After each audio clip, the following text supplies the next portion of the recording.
Okay, yeah, thank you very much. Okay, so welcome to this webcast. Very happy to be here representing Rightware. We've got a good hour here of good content. The topic of today is multi-screen HMI creation with Kanzi. But let me give a couple of words first here about the company for those who aren't familiar with us. We're Rightware. We're the creators of the software called Kanzi, which is a family of automotive tools that are used for HMI creation. Basically, everything you see on the screens in cars is created and can be created with Kanzi. It's about high-performance graphics and creating advanced user experiences in the digital cockpit.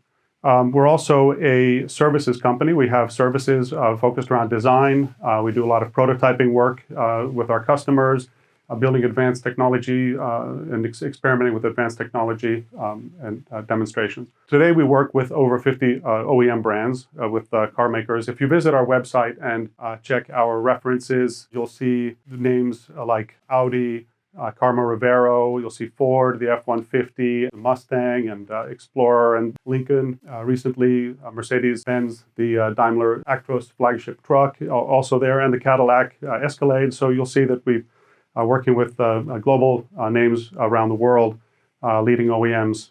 And our plan here, we're on track to powering over 40 million cars by 2024.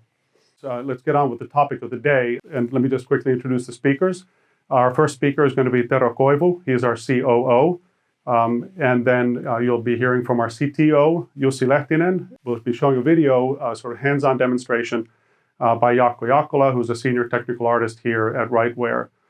Following that, we'll have a Q&A session, which I'll be moderating. So I'll be behind the scenes at the end here. And with that, I'd like to hand over to Tero Koivu. So, hi everyone. Yes, Derek introduced. My name is Tero Koivu, currently head of production services at Rightware. And today I will have a short presentation about the automotive trends and how those are impacting on HMI development. So first, let's start with the most obvious one, what we have been also having a discussion lately a lot. So it's Android Automotive. So it's been coming since already a couple of years, but what we are seeing now, it's really getting a traction, and many of different customers are now considering that in the production use as well.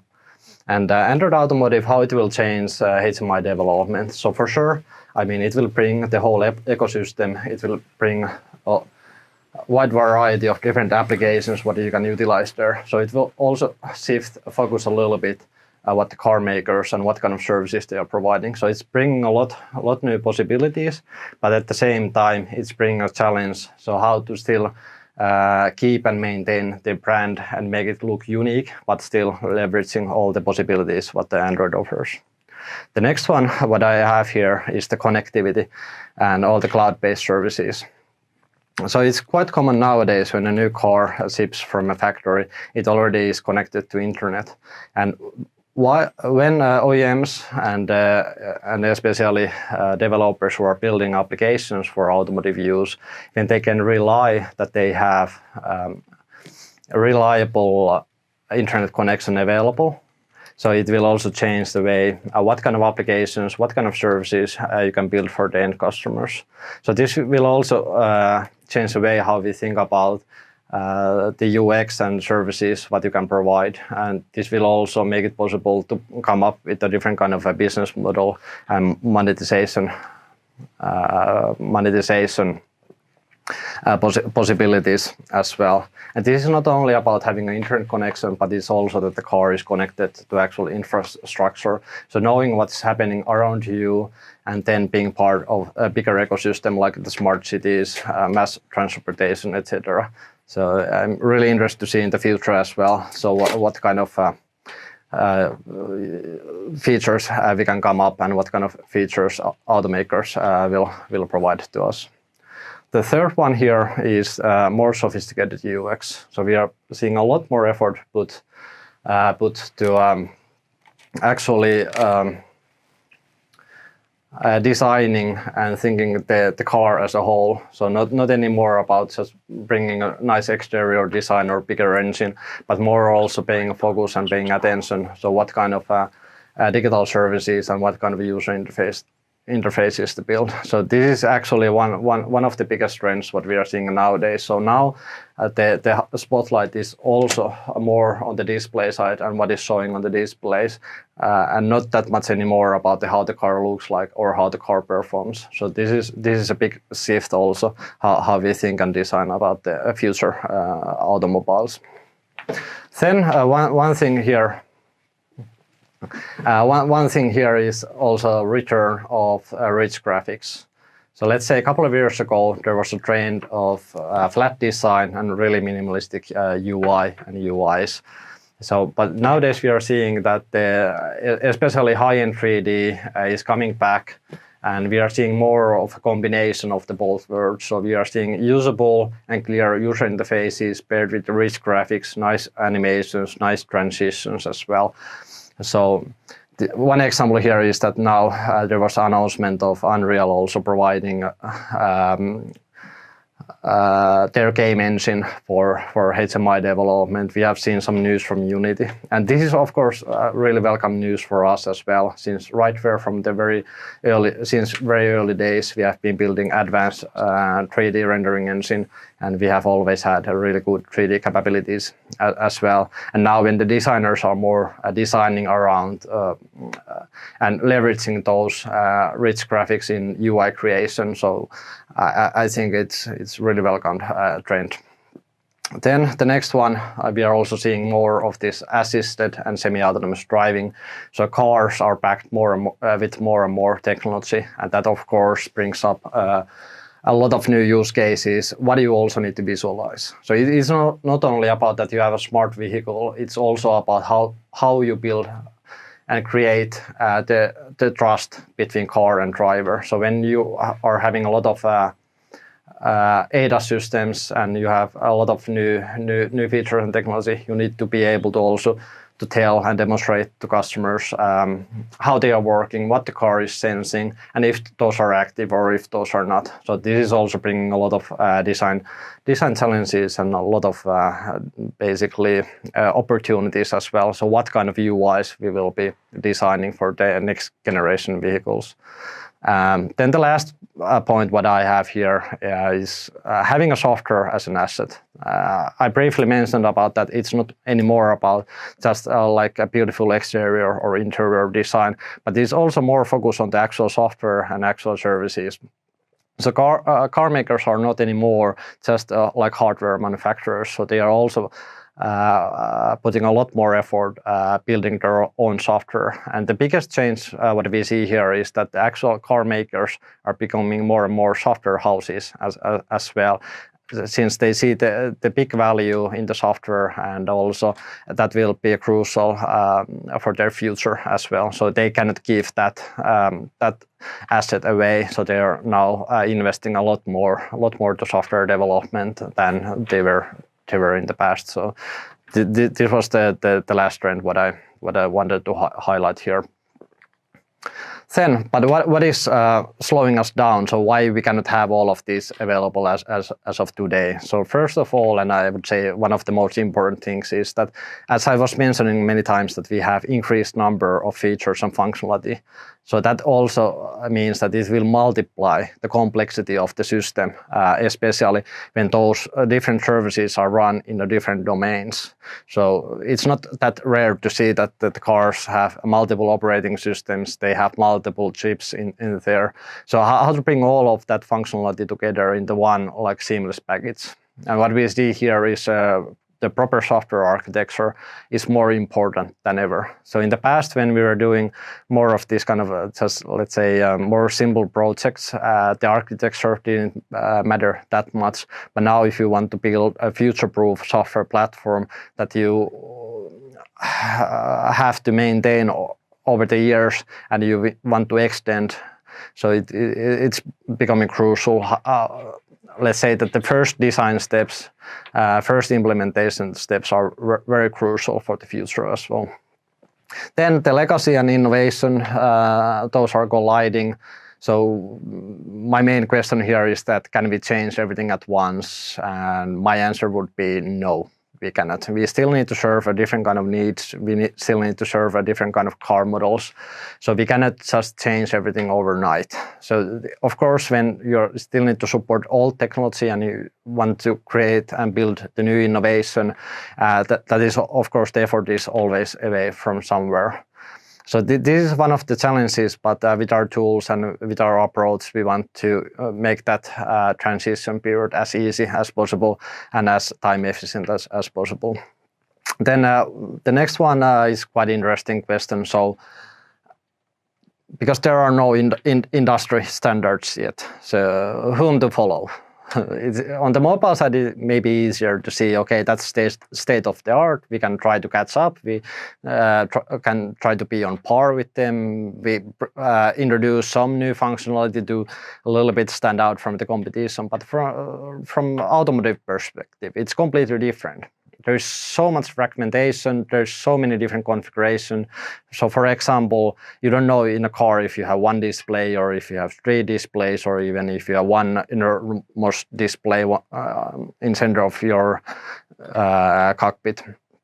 So there is not yet this kind of design standard or any standard, so what kind of UI you should build. And this also makes it really interesting seeing how it will evolve over the years. Since definitely it will stabilize, but now as of today, everyone basically, they have their chance to make their mark and actually show the way. So this is what is also making building a software for automotive use really tempting. Then ability to prototype and validate use cases in real environment. So it's quite easy to come up with an idea. It's still quite easy to create first storyboards, create your first sketch files. But then when it actually comes to validating the design and trying it out in real environments, so it's still quite slow and time consuming. So this is something that if we can improve that one, so we can in the early phases and also in the later phases, we can easily try out the different things and we can try out if certain function works well, and we can also improve continuously. So we are more shifting also from let's say this kind of old-fashioned waterfall model to more agile model when we are developing software. And then the last point what I have here is also the hardware fragmentation. So as of today, we see so many different combinations of displays and hardware setups and operating systems. So also how to design one system, one platform that will fit all of those requirements. About that, Jussi will go more into details in his presentation, but that's also one thing that is still slowing, especially development in automotive environments. So, but then, what is our mission? So we want to make better, faster. So basically, as Rightware, as a HMI toolchain provider, our mission is to provide the best HMI toolchain to support all future UI development needs. That's why we have been scaling our product portfolio from Kanzi UI that is aimed for UI creation to more comprehensive family of products to tackle all the connectivity and advanced visualization use cases. So we are also building more comprehensive toolchain around the requirements and around the automotive trends, what we are seeing. Our mission as well is to reduce effort and time to market significantly. So usual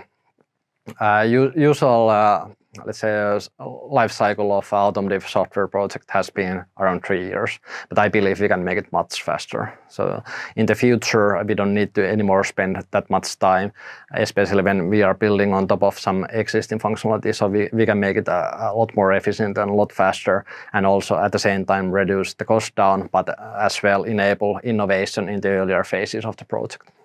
And to enable innovation, we also want to enable rapid prototyping through the entire project lifetime. And I don't only mean the rapid prototyping in the beginning of the project when doing first proof of concepts, but through the whole production phases, both in reality when testing in a real vehicle, but also in the virtual reality, that every developer can test their display setup and their HMI designs with the actual configuration, even if they don't have access to actual hardware. And the working title for this and bundling all of this, we call it nowadays a Kanzi Reference HMI. And I will quickly go through the timeline, what we have been doing so far. So everything started back in 2015 with our multi-display HMI concept that was first time released at the CES 2016. So it was done in collaboration with AT&T, and they were providing all the cloud-based services, and we were providing the connectivity and the UI framework. So we were showing with 5 different displays how to do completely seamless user experience utilizing already existing technology. Then after that, it received a lot of good feedback and visibility. So we did a similar kind of a project together with Audi and Google. That was first time released at Google I/O 2017. And if I remember correctly, at the same event, the Android Automotive was released first time as well for the public. After that, we also cooperated with Qualcomm with their Snapdragon 8155 launch demo for CES 2016, combining all of these. 19. Okay, sorry, 2019, my mistake. Thanks, Derek. Showcasing, combining all of the features and functionality and showcasing the true potential of the platform. And then last year at the CES, so 2020, we launched the first commercial version of the Reference HMI. And our plan, of course, is to continue development of that during this year and adapting all the new technologies and extending the feature set and functionality, and also working together with several partners and automotive customers. So, but Jussi will go through a little bit more in detail about the architecture and about the challenges and also solutions. So I will hand it out to Jussi now. So thanks for listening. Okay, so hi everyone from my behalf as well. So my name is Jussi Lehtinen. I'm working as a CTO here in Rightware, and I'm gonna go today through our Reference HMI project from a bit more technical aspect. But before jumping into that, I would like to go through some of the requirements that we as a tools provider often meet when discussing with OEM and Tier 1 suppliers. So this slide contains images from production vehicles, and with a quick glance you can already see that there are really a wide range of different design preferences. So you can easily see that there is a lot of 3D real-time graphics being used, particle effects, even autostereoscopic displays, whereas then there are also more traditional HMIs there.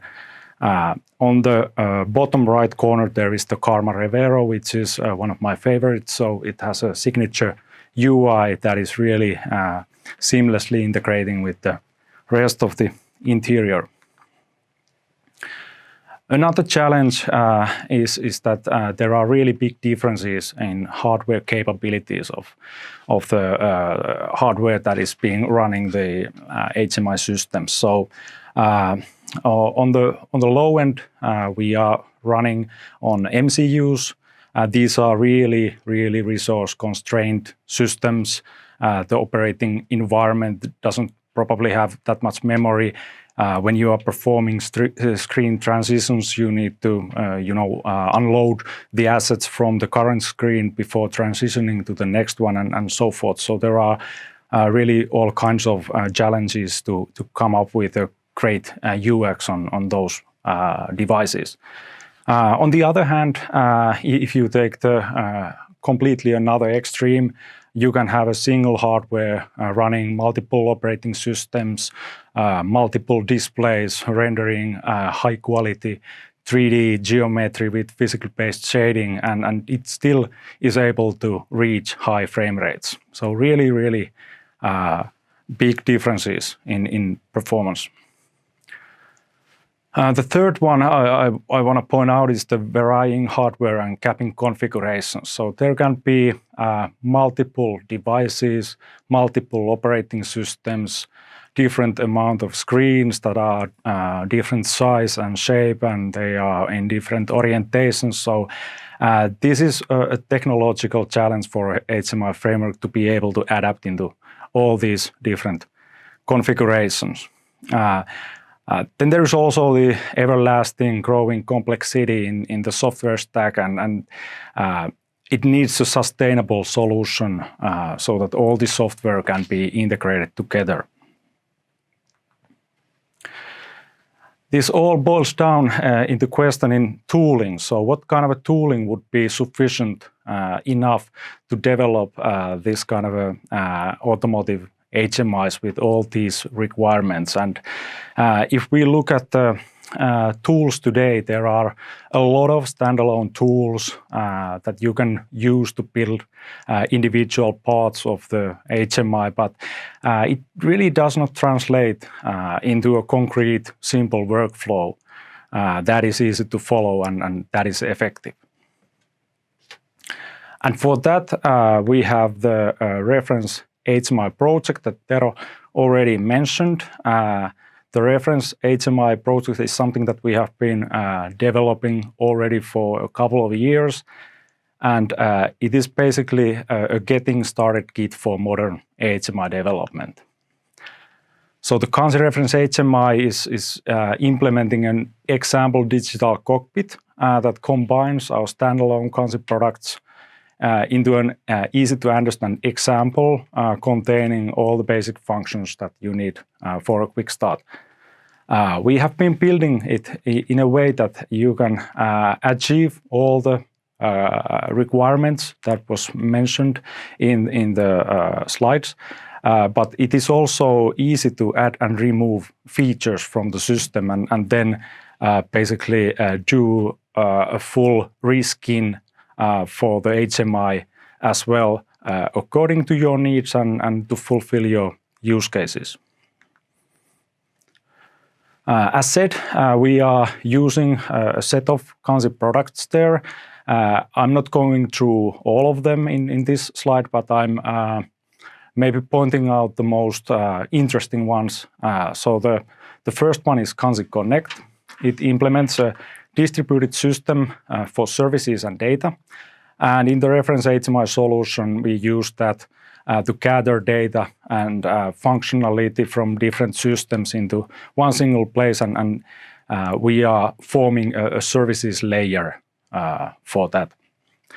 Another tool that is our main product is the Kanzi UI. That is a cross-platform UI toolkit with advanced high-performance graphics rendering capabilities. In the reference HMI solution, we use it with the Kanzi Studio to develop HMI for all the displays.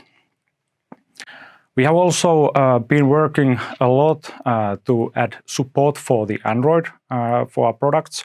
And in the reference HMI, we are using Kanzi for Android to integrate all the functions from the Android system to the services layer, as well as to make Android UI to work seamlessly with the rest of the system. Then next thing, I think we can take a look at the Kanzi Reference HMI Architecture, and here's the diagram that describes it. You can see that it is basically 3 different layers that it is built of. The bottom one being the hardware and operating system layer. In the Reference HMI project, we are using a single hardware to run a couple of operating systems. We are basically doing that because it is a simple solution for us, but in the past we have been also running on multiple devices, different combination of operating systems, having their QNX, Linux, Android, all of them running at the same time. But it really does not play a big role for us because Kanzi products in general are cross-platform in nature, and we have a good system for connectivity, so we can run services on any part of the system. The next blue layer in the diagram is the service framework, and this is basically the Kanzi Connect product that we have. So it enables us to have a distributed system of services, enables us to run these services on any part of the system, those being, let's say, running on QNX, on Android, on cloud, or whatever. We have support for different kinds of transport layers and connection adapters. There is a set of core services available, for example, for diagnostics or to manage the access rights to the system.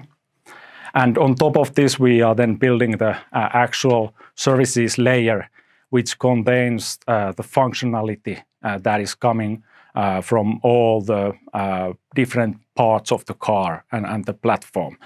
And these services are headless. They form a common state for the vehicle that can be then further distributed to the UI. On the HMI layer, we have Kanzi UI framework working in combination with the Android UI.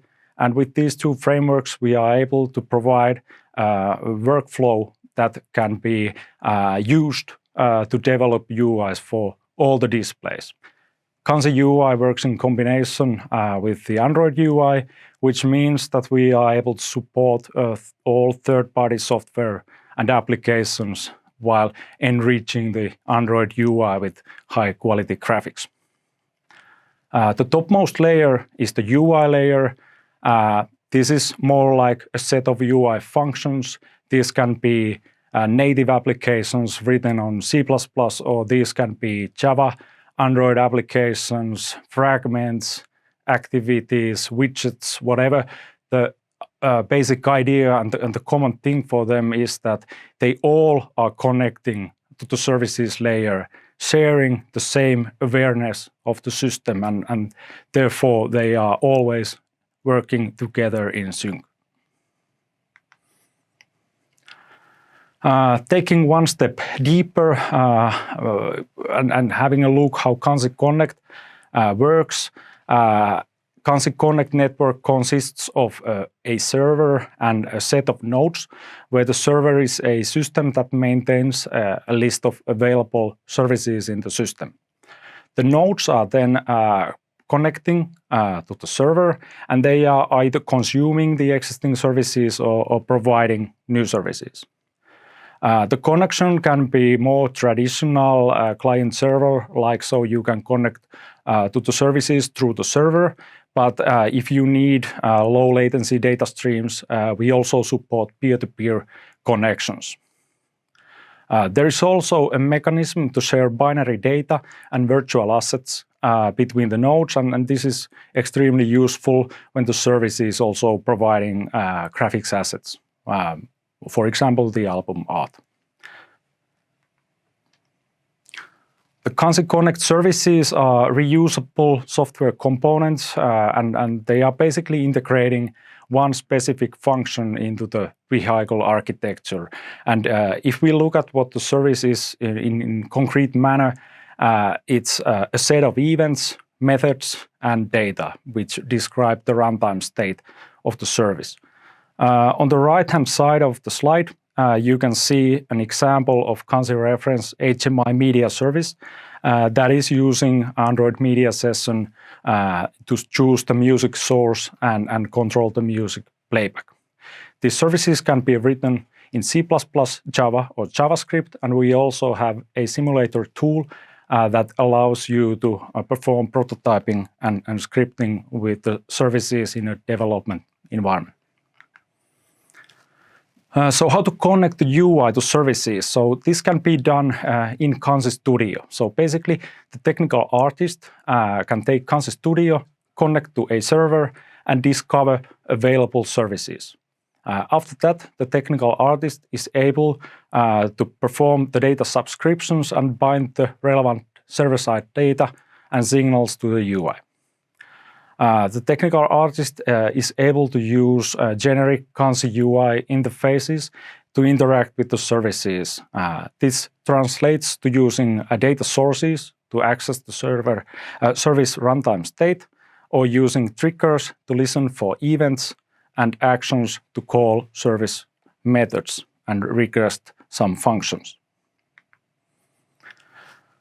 The development workflow between the technical artist and programmer is defined through a contract, and the contract here is the service interface definition.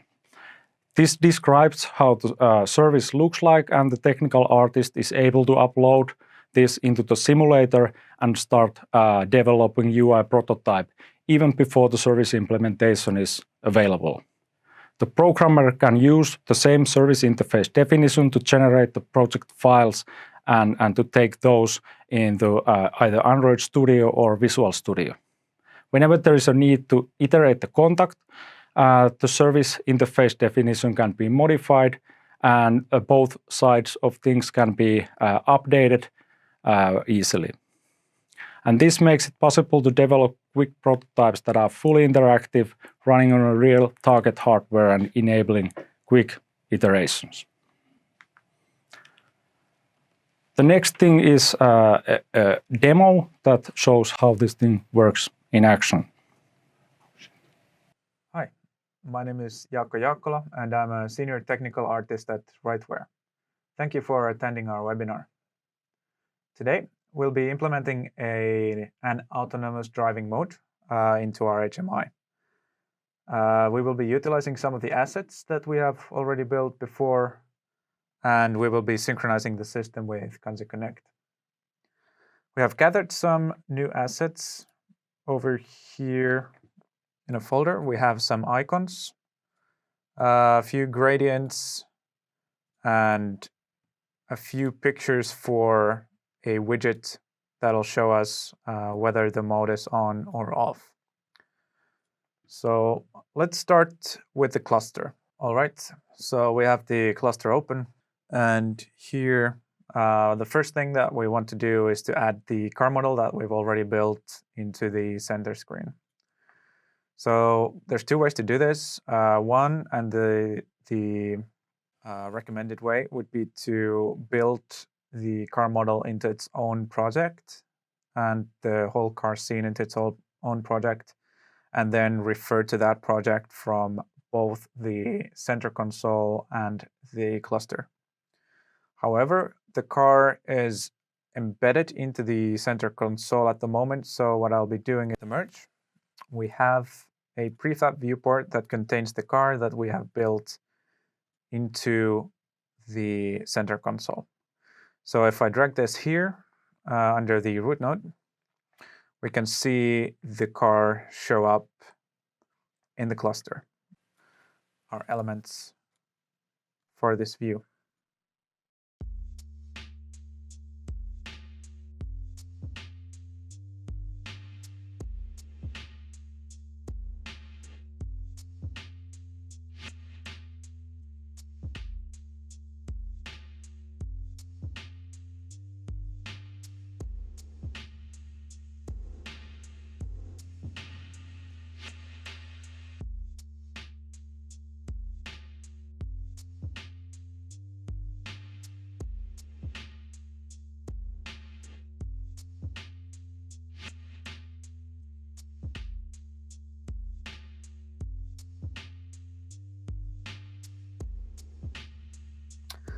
All right, so what I'm thinking here is that we'll be just applying transformation to the right, so we can have a state machine here to allow us also to have a very nice transition for this effect.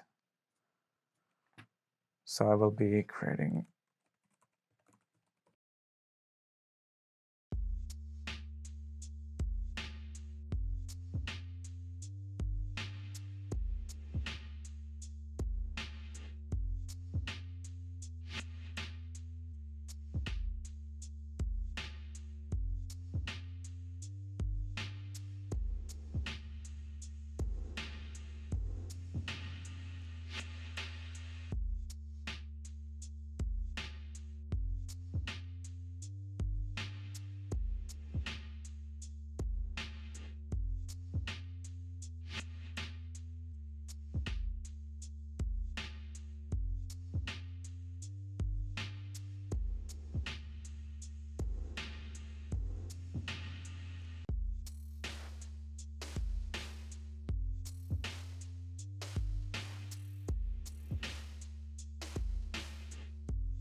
All right, let's add the car viewport.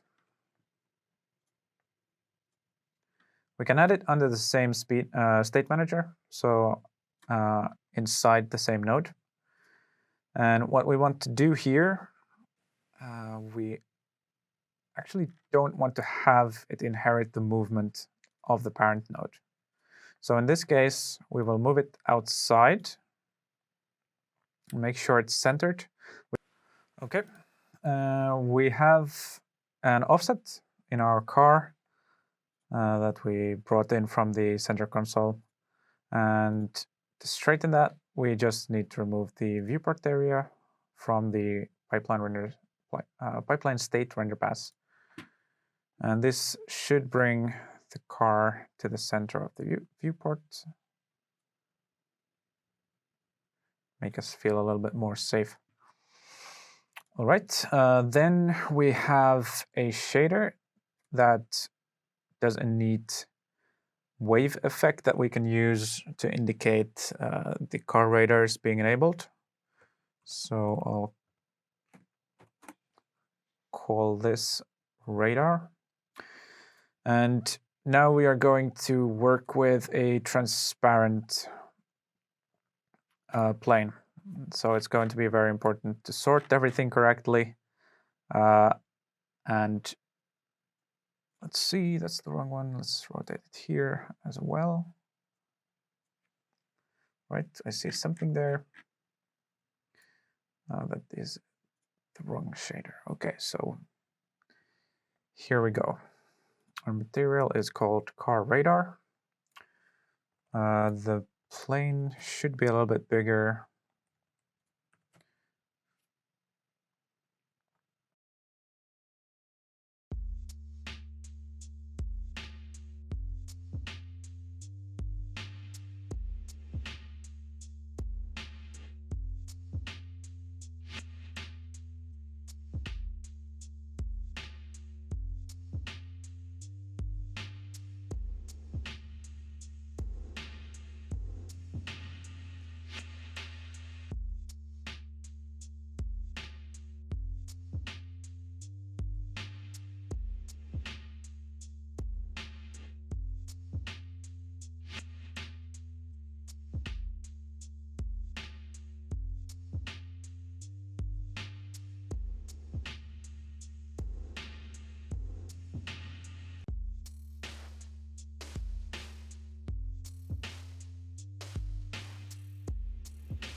All right, we have now added a transition, which looks like this. So once the autonomous mode is enabled, we will move the right side information outside the screen and have a car in the middle with a blue accent color.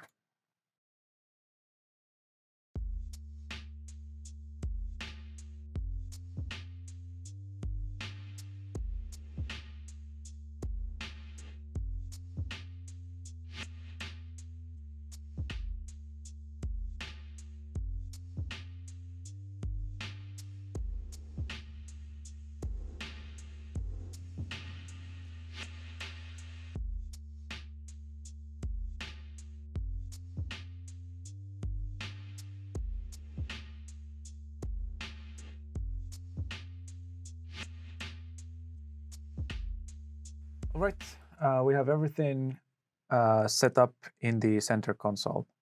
We have the widget, and we have the top gradient that will follow the state. So let's create the state and tie everything together, tie both screens together. in Kanzi Connect. So we can do this in the simulator. Okay, so what you see here is the Kanzi Connect simulator. And what we can do here, in addition to browse our services and data points, we can create services, create events, create methods, properties, scenarios. It's a very versatile tool, and in our use case, we'll just be adding a state for our autonomous mode. So let's call this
all right. Looks good. Let's try to move this over to our target.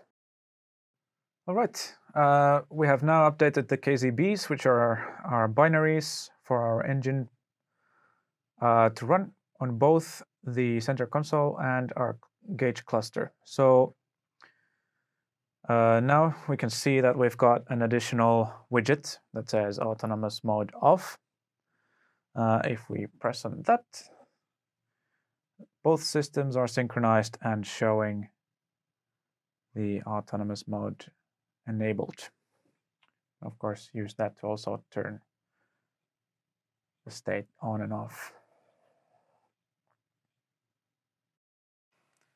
Kanzi Connect is an excellent prototyping tool that also allows you to synchronize your system and simulate external data. Paired with Kanzi Studio and Kanzi in general, it allows you to fail fast and reach an excellent end product as quickly as painlessly as possible.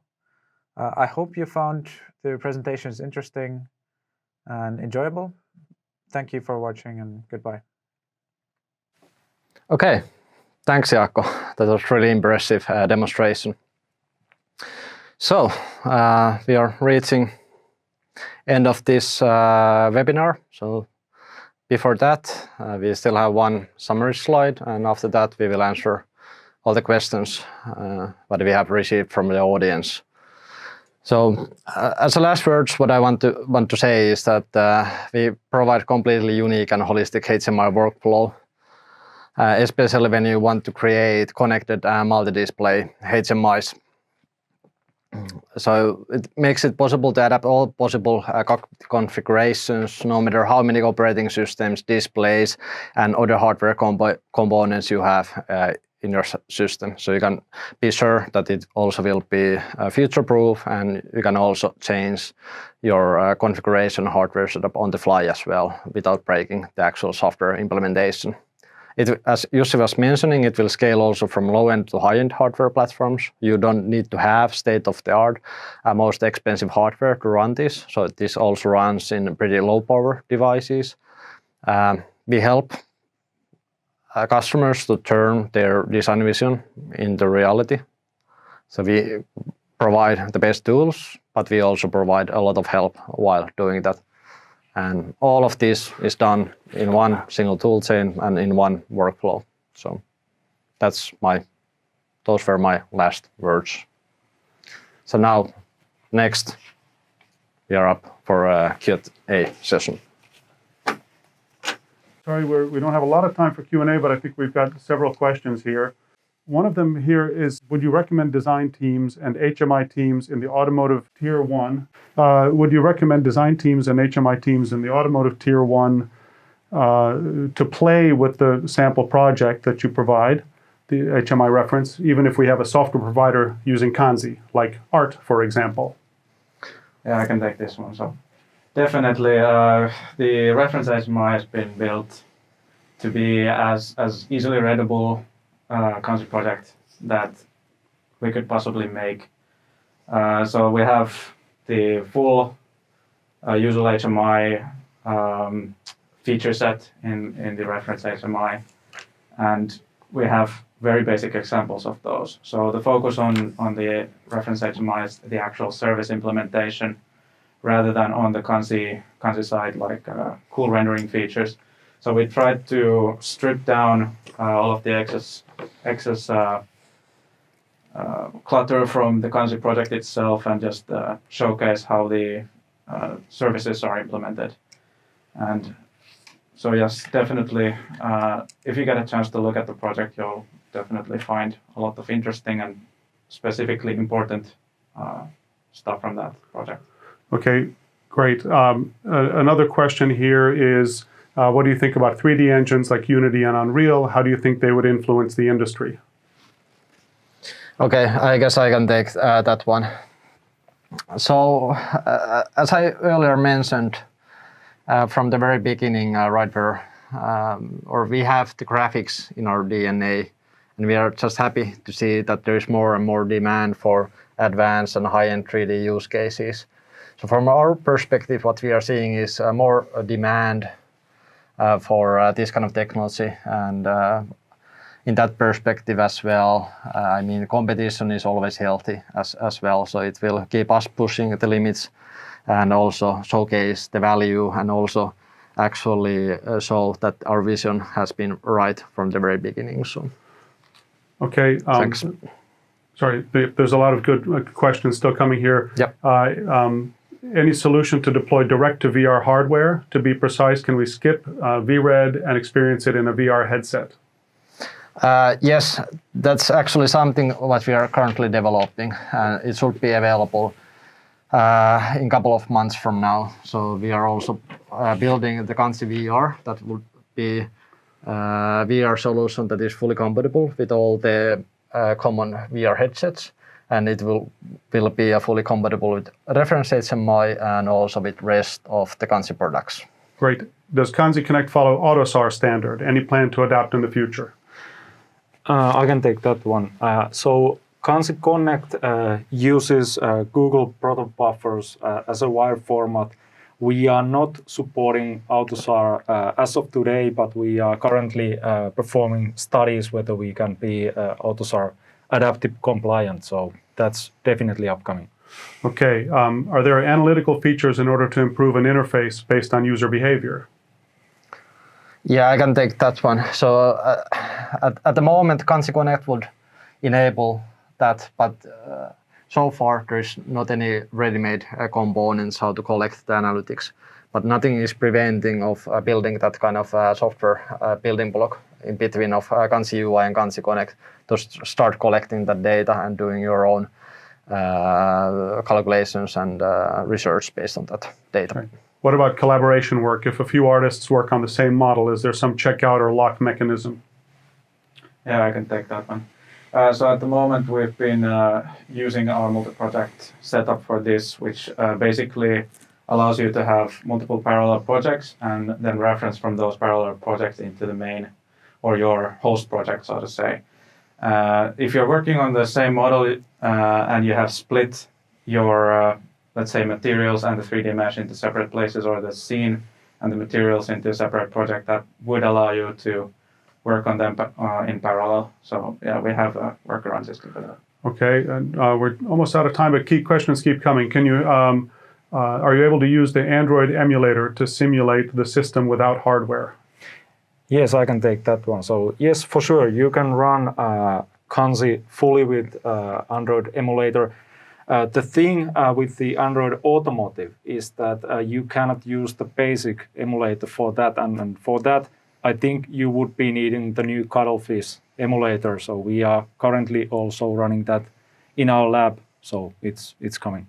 Okay, and I'll keep going until I get cut off. One more question came in. Can you handle timing constraints within Kanzi Connect? E.g., a signal A has to be transferred to the client within 20 milliseconds.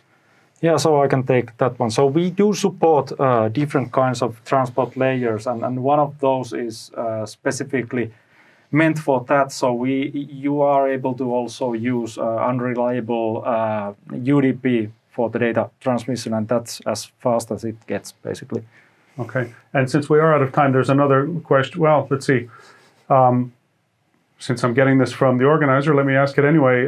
It passed on to the organizers. In the demo, you imported some service. What does that mean? Is it linked and then, and there with the Android IVI? Where is Kanzi Connect present?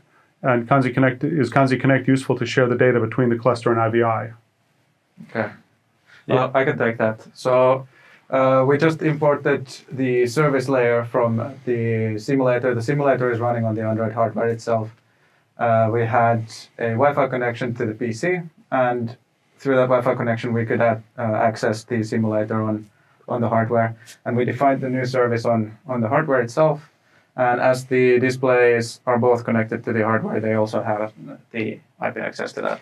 Yeah, and maybe one note still, the Kanzi Connect server itself, it's running as a native Linux service there, so it boots up before the Android Java side. That's okay. So. Two questions, one non-technical one which I will answer, which is, do you provide Kanzi Studio to students and universities for free? You can't see me on the camera. You saw me earlier. I run our partner program and also our university program. So we do work with universities. Get in touch with us and we can talk to you as a student or with your university. The last question that was back to the project was how easy, a general question about the product. How easy is it to model features separately and reuse them in different projects by changing the skin? Okay, well, I can take that, yeah. So, as I said, with the car 3D car model, you can have two separate projects and combine them in the host project. So this is the way that the whole reference HMI project is actually delivered. So you will have a separate project for media, separate project for phone, and so on and so on. And all of these blocks are interchangeable, modifiable. It's a modular system that will also be updated as Kanzi updates. Yeah, maybe something to add there is that we also have an asset sources system. So basically, you are able to build a repository of assets, and you can share those with your colleagues. Yeah, and maybe one more note about that. So basically, the true value comes from the services what Reference HMI offers. So you can easily replace all the projects and still take advantage of running services. So basically the visualization is completely separate from the logic. So you can easily build, let's say, project A and project B utilizing the same platform. Okay, so I think that wraps up. That's the final questions. Any last words? Yeah. Thank you everybody for attending. Thank you for watching. All right, thanks everybody.